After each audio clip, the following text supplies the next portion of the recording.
Halo pendengar Bakta Podcast. Nah, di sini saya Putu Windas Dani sebagai penanya menghadirkan salah satu narasumber yang sangat berperan dalam bidang siswaan di SMA Negeri 1 Kediri ini. Oke, kita pasti tahu dong orangnya siapa. Ini adalah ketua OSIS kita, yaitu Kakak. Baik, perkenalkan nama saya Putu Surya Pranaputra. Saya di sini sebagai ketua OSIS SMA Negeri 1 Kediri masa bakti 2019 dan 2020. Oke, dalam podcast kali ini kita akan mengangkat tema tentang peran siswa dalam PSBB. Oke, Kak, menurut Kakak tuh PSBB tuh seberpengaruh apa sih dalam kegiatan belajar siswa? Oh, itu untuk PSBB sangat berpengaruh karena bisa kita lihat ya, dulu kita sebelum adanya PSBB ini kita bisa bebas kemana melalui gitu ya. Sekarang kalau udah ada PSBB ini di rumah aja dia, makanya banyak teman-teman kakak yang udah agak gila-gila jadi sekarang gitu. Oh, kayak gitu. Oke, kan kakak sebagai ketua OSIS. Habis itu kakak juga tentunya sebagai seorang siswa dong. Iya. Dan pasti di OSIS juga kakak punya tugas. Terus jadi siswa pun kakak juga punya tugas. Apa sih tantangan kakak di dalam PSBB ini yang kakak tuh harus menjalankan dua tugas itu? Tantangannya apa aja? Untuk tantangan seperti itu sebenarnya banyak ya. Misalnya waktu PSBB ini kan kita banyak punya tugas online itu. Nah, di sisi lain kakak sebagai OSIS juga punya tugas lain seperti mengemban tugas PPDB dan juga tugas sekolah itu banyak ya, seperti tugas-tugas yang dikirim sama guru-guru, dokumen, PDF, XE, banyak dan lain-lainnya. Itu bikin kakak ribet juga, tapi ya bisalah kakak jawab dengan baik semuanya. Itu juga karena kakak copy paste dari Google juga semuanya itu. Copy paste dari Google. Iya. Jadi menurut kakak nih PSBB-nya itu membawa dampak positifkah atau negatifkah dalam proses pembelajaran siswa? Untuk PSBB ini mempunyai dua dampak menurut kakak ya. Di mana dampak negatifnya itu kita nggak bisa lagi ketemu sama teman-teman kita kayak dulu di sekolah, kita belanja ke kantin, kita ke WC bareng. Nah itu kita nggak bisa lagi. Dan dampak positifnya PSBB ini menurut kakak ya, dapat kita lihat dalam bidang pendidikannya itu kita jadi semakin berkembang pendidikan kita. Kita kenal Google Classroom, kenal aplikasi Zoom, dan aplikasi online lainnya itu bisa dibilang perkembangan lah buat kita gitu. Oh, jadi menurut kakak tuh kayak kita tuh lebih berkembang jadinya, yang di sekolah kita nggak tahu apa-apa tentang itu, jadinya sekarang kita tahu. Jadi menurut kakak lebih besar dampak positifnya apa negatifnya? Menurut kakak lebih besar dampak negatifnya lah, beda lah. Kita ini pada saat PSBB masih kakak bilang belum bisa beradaptasi dengan penuh dengan PSBB ini. Seperti contoh pada saat tugas-tugas online itu nggak semua siswa kok yang benar-benar mau belajar. Seperti contohnya lah, misalnya temannya kakak itu dia sering chat di grup, dia apa jawabannya ini, apa jawabannya itu, sering copy paste di Google, itu bisa dibilang kurang lah terhadap pengaruh belajar. Karena sebelum adanya PSBB ini kita bisa sekolah, bertanya dengan guru, ketemu teman, itu lebih interaktif jadinya sistem belajarnya. Jadi kita lebih memahami lah materinya itu. Kalau misalnya kita kayak sekarang di rumah online, jadinya kita kayak bodo amat gitu, copy paste Google aja gitu. Terus Kak, kalau menurut kakak nih, di Indonesia itu kan penyebaran COVID itu udah, menurut saya sih udah sangat berkembang luas gitu. Kita sebagai siswa tuh kan pasti lebih tahu kan tentang media sosial gitu. Apakah menurut kakak tuh siswa tuh akan memberikan semua ilmu yang mereka dapat di media sosial itu kepada orang yang nggak tahu tentang COVID-19 itu apa atau enggak gitu? Oh, itu tergantung siswanya sih. Misalnya kalau siswanya itu care gitu ya, peduli dia sama masyarakat di sekitarnya, pasti dia akan membagikan informasi. Ya misalnya apalagi zaman-zaman sekarang itu kakak kira siswanya banyak yang kurang peduli terhadap apalagi tentang virus-virus ini. Banyak yang kita sebagai siswa menggunakan media sosial itu untuk main-main. Misalnya mabar gitu, istilah yang sangat sering kakak temui itu, mabar gitu. Akhirnya mereka nggak tahu apa-apa tentang virus, yang mereka tahu mabar kalah gitu aja sih. Oh, kayak gitu Kak. Di kakak sendiri nih, ada nggak kendala komunikasi gitu antara dengan teman kakak ataupun guru yang ngajar? Kan juga kakak juga harus komunikasinya sama orang-orang di sekolah kayak gini, apalagi ini udah dekat-dekat PPDB gitu. Apakah ada kendala komunikasi? Oh, untuk kendala komunikasi ya pasti banyak lah. Apalagi guru-guru yang susah kakak chat itu ya, biasanya guru-guru yang kakak chat jam 3 balasnya jam 9 malam, itu juga ada teman-teman kakak yang di chat diajak video call malah jelek sinyalnya.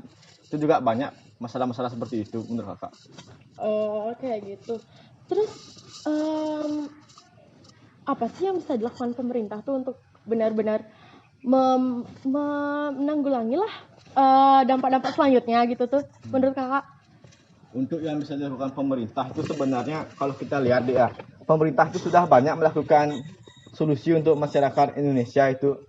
Yang kurangnya pemerintah itu hanya tindak tegas sebenarnya. Yeah. Dan juga di balik itu kita sebagai masyarakat juga harus taat sama pemerintah itu loh. Disuruh diam di rumah, jangan ngumpul-ngumpul. Lah kitanya malah ngopi bareng. Kitanya malah ngumpul-ngumpul. Menceki apalah lagi istilah-istilah lainnya itu. Itu juga sebagai masyarakat harus sadar diri. Kalau kita pengen COVID ini selesai, pengen pandemi ini selesai, ayo ikuti ajaran pemerintah, karena kalau pemerintah aja yang berjuang nggak akan bisa. Oh iya sih kak, kan kayak sekarang nih musim lebaran gitu kan, ada yang mudik gitu tuh. Menurut kakak tuh gimana sih itu? Kan ada alasannya tuh mau ketemu sama saudaranya di sana jauh gitu. Tapi di sisi lain kan kita juga harus mengikuti anjuran pemerintah untuk tetap diam di rumah. Gimana sih menurut kakak tuh? Kalau menurut kakak masalah mudik ini ya tergantung tujuannya dia mudik itu apa. Kalau dia memang mudik itu tujuannya sangat-sangat penting dan mendesak, misalnya orang tuanya sakit, nggak ada yang ngurus di sana, itu kakak kira boleh mudik. Tapi kalau tujuannya dia mudik itu hanya untuk ketemu sama keluarganya, kumpul-kumpul bareng, itu kakak kira bisa ditunggu dulu, karena kan mudik itu tidak wajib kan. Nah itu bisalah kita di rumah, apalagi kita bisa video call dengan keluarga kita, saling mengabari. Udah ada yang namanya internet, WhatsApp, Instagram, itu bisa kita dari rumah, nggak harus kita ke sana gitu loh. Oh gitu ya kak. Kayak sekarang nih kan kita dapat tugas online. Di tugas online itu bukannya kita cuma online juga dong, kita juga ada yang nulis gitu. Pasti kita bakal beli peralatan sekolahnya itu keluar, dan itu pasti juga bakal melanggar lah yang namanya PSBB itu. Menurut kakak, apa pendapat kakak tuh tentang itu? Nah, kalau masalah beli buku, beli pensil itu sebenarnya nggak akan melanggar PSBB asalkan kita itu ikuti aturan. Kita boleh kok keluar asalkan pakai masker, ingat itu pakai masker, social distance, dan aturan lainnya. Kita boleh beli buku asalkan pas kita beli buku itu jangan kumpul-kumpul. Ngajak teman misalnya, beli buku bareng yuk, ajak lagi teman-temanmu yang lain. Masa beli buku bareng kayak mau ke bioskop kan enggak.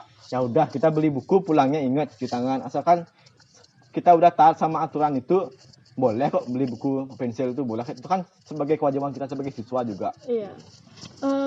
Ini kak, kayak misalnya pas ulangan ini kan, di grup kelas tuh ada yang ngajakin teman-temannya semua, yuk buat ulangan bareng yuk biar bisa dapat nilainya lebih gede gitu. Kan jadinya dia kumpul-kumpul habis itu keluar rumah gitu. Menurut kakak tuh gimana? Oh, kalau itu udah pasti salah itu kan. Mereka udah dikasih fasilitas di rumah, udah punya HP. Nah, sudah masa mereka ngumpul-ngumpul ngerjain soal ulangan, bisalah lewat grup kayak temannya kakak itu yang kakak bilang tadi itu, lewat grup mereka chat. Nomor 1 apa, nomor 2 apa, nomor 3 apa, nomor 4 apa, dan seterusnya itu bisa kok lewat grup. Nggak harus ngumpul-ngumpul. Yang mereka ngumpul-ngumpul itu sebenarnya bukan untuk ulangan. Pasti ada niat lain seperti makan bareng, atau nggak nge-TikTok bareng, pasti gitu dah alasan lainnya. Ya gitu dah kak. Abis itu menurut kakak gimana cara pencegahan agar nggak ada yang kumpul-kumpul kayak gitu tuh kak? Kan pasti ada yang di pikirannya tuh kayak paling nggak apa-apa gitu.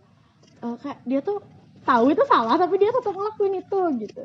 Oh, kalau masalah itu sebenarnya kita juga perlu peran dari orang tua siswa itu sendiri. Gimana? Misalnya orang tuanya kakak. Kalau orang tuanya kakak itu dia nggak memperbolehkan kakak keluar sering-sering ngumpul-ngumpul sama teman, apalagi kan. Makanya sebagai orang tua itu bisalah memberikan edukasi kepada anaknya bahwa di masa-masa sulit pandemi ini di rumah dulu, jangan dulu kumpul-kumpul. Kalau mau rindu sama teman bisa kok lewat chat, lewat video call itu bisa. Kalau mau kumpul-kumpul sama teman itu juga kamu mikir yang kamu awalnya pengen kumpul-kumpul tapi nanti menyebarkan virus ke teman-temanmu, kan kasihan juga teman-temanmu. Iya, kasihan banget. Itu jadi peran orang tua tuh sangat penting dalam ya PSBB inilah. Ya.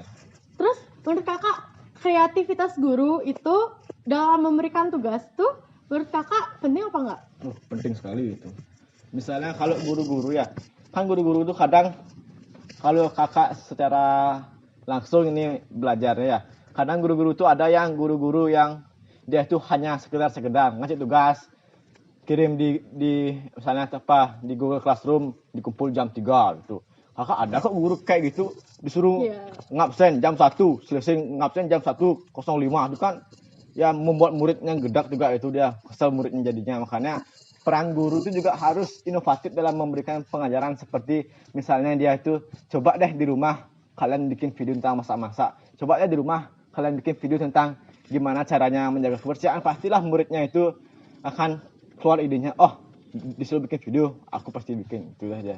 Oh ya, berarti kayak adik sendiri kan ngerasain juga kayak terus di satu hari itu bisa ada 4 tugas yang dikirimnya harus pas hari itu gitu. Kayak itu tuh kayak kurang efektif menurut saya sendiri gitu. Terus menurut kakak kreativitas dari diri murid sendiri itu gimana kak? Penting nggak? Kalau kreativitas dari murid sendiri itu penting lah, tergantung muridnya itu niat atau enggak, itu yang kadang kita susah cari. Kalau teman-teman kakak yang pintar-pintar kan dikasih tugas langsung dibikin sama dia, niat sekali dia.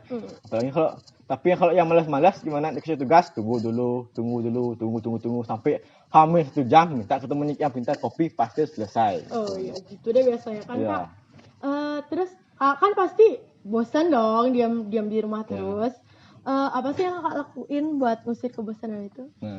Kalau kakak ya biasanya kalau di rumah itu bosan, kakak nyari kegiatan. Misalnya kakak kan di rumah tuh ada barang-barang bekas banyak itu ya, kakak di rumah ada kayak botol-botol tuh, kakak bikin kerajinan kakak di rumah. Baru-baru ini kakak bikin lampu dari botol-botol itu pakai lampu Timberland juga, kakak bisa pernah bikin.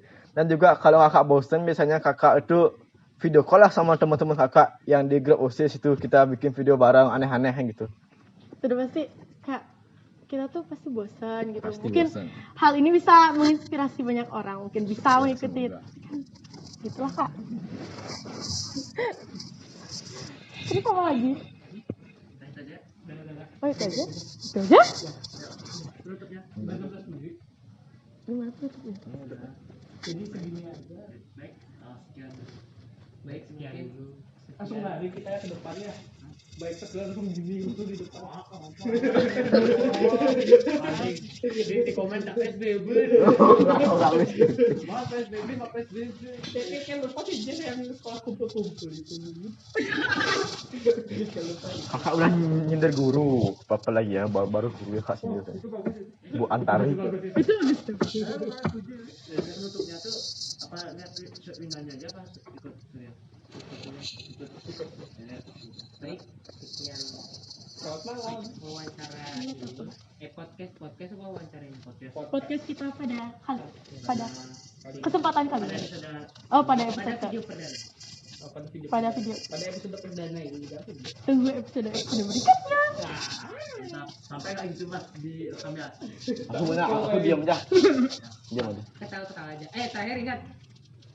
Enggak, ya enggak gitu. Gini. Jangan gini. Habis itu kan Surya gini. Iya. Oh itu. Iya.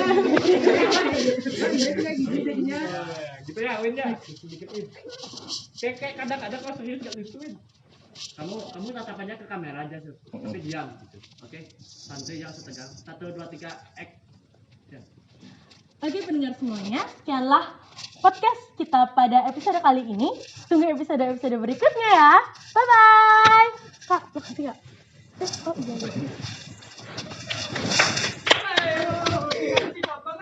Kok beribat mulutku. Yuk, simpan.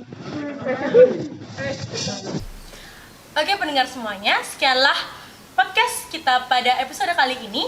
Tunggu episode berikutnya ya. Bye bye. Kak, makasih kak.